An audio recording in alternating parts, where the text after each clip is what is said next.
Pour moi, c'est le beau qui se cache dans les détails.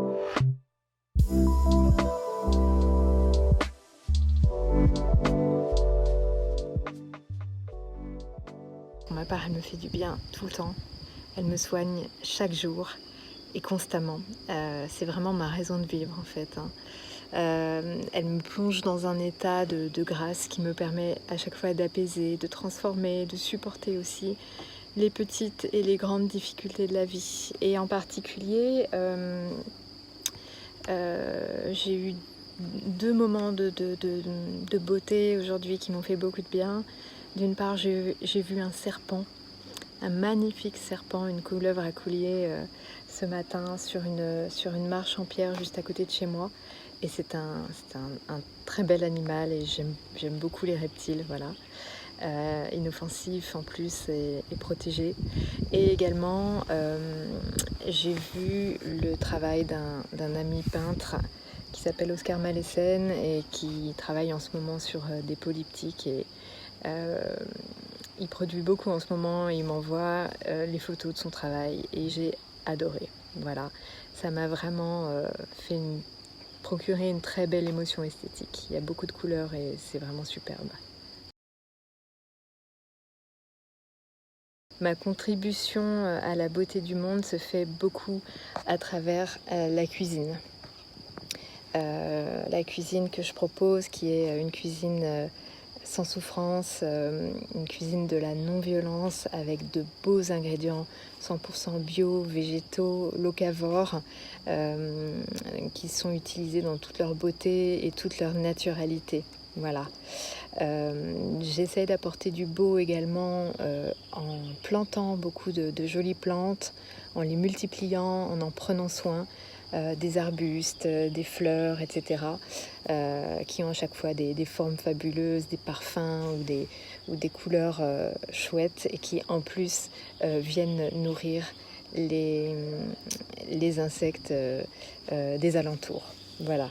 Et puis enfin, étant une personne très souriante, je pense que c'est quelque chose que finalement j'essaye d'apporter malgré moi parce que je souris tout le temps, chose que j'apporte un peu au monde.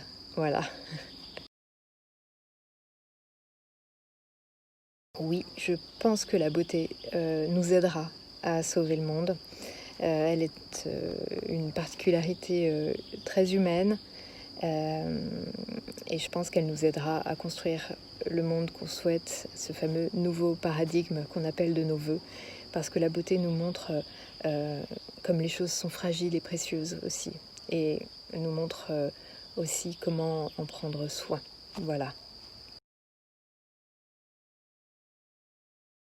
Je pense tout de suite à 2 choses. Tout de suite en ce moment, je pense aux fleurs parce que c'est le printemps et que je suis entourée de fleurs et qu'elles sont juste fabuleuses. Et je pense également à une œuvre, une fresque que j'aime beaucoup, qui se trouve à Florence, qui est une annonciation voilà, peinte par Fra Angelico sur un mur, voilà, d'un monastère. Et donc voilà, comme d'habitude, il y a un ange, la Vierge Marie, et puis il y a énormément de pureté en fait dans ce tableau.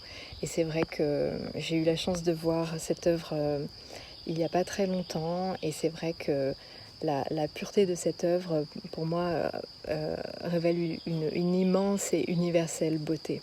Voilà. Je ne me rappelle pas ce qui m'a émerveillée pour la première fois étant enfant. Néanmoins, j'étais extrêmement sensible aux couleurs, dans les jouets, avec les Barbies, dans mes maquillages, mes déguisements, sur un petit poney. Voilà, j'adorais les couleurs, j'adorais le rose qui me mettait en joie, à tel point que, à un moment, je n'ai voulu porter que du rose pendant quelques semaines. Voilà.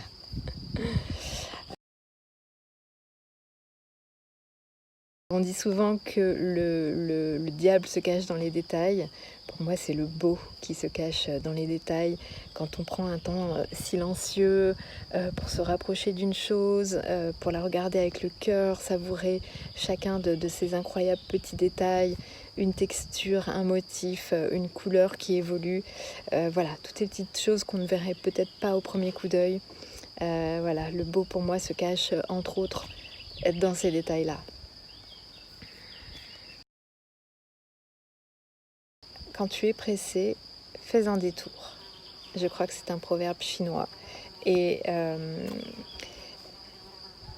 voilà, c'est un proverbe qui m'aide parce que, comme tout le monde, je suis trop pressée. Et comme tout le monde, je ne fais pas souvent assez de détours dans ces moments-là, bien au contraire. Et donc, lorsqu'on fait ces détours-là, on se connecte plus facilement à la beauté, justement, qu'on n'aurait certainement pas pu voir autrement. Donc voilà pourquoi j'apprécie ce proverbe, ce mantra. Voilà.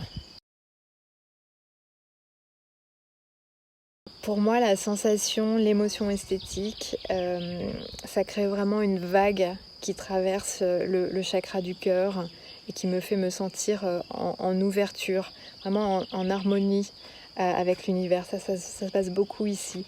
Et ça me met également souvent les larmes aux yeux parce que je ressens une immense gratitude pour le fait de vivre ça et puis pour le fait de me sentir vivante grâce à ça, à travers ça, tout simplement.